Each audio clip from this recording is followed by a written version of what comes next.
We did that commission development in Michigan. We also used that the experience of Michigan to try to leverage more resources so we could work with other states, and we actually did. So I spent a lot of time, in addition to what I was doing in Michigan, traveling around trying to get other states interested in it.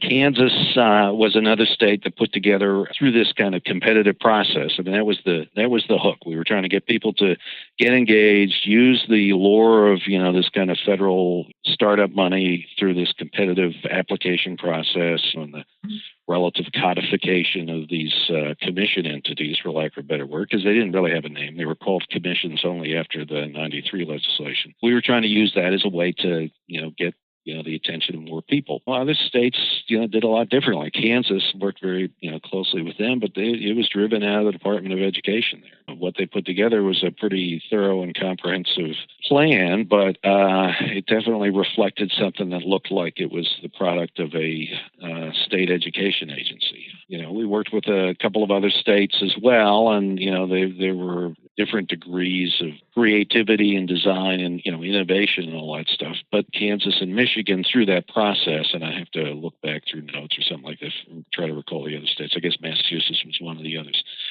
They clearly led the way, from different starting points, but they put together good proposals. Now, Kansas, continued to, basically be run through this Department of Education. And my perspective, it proved kind of stifling to the potential development of that commission entity and that initiative in the state down the road. So, I think that Michigan was unique. And then one of the other things that made Michigan unique is that, and I touched on this earlier with Joel's, question, is, Engler on board with this? He's just come in. He doesn't sound like he really embraces, a lot.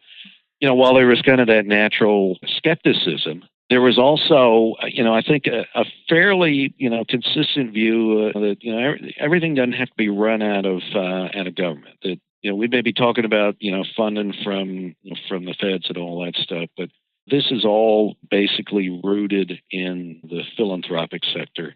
We're looking for government to be a real partner, but not, something that drives it.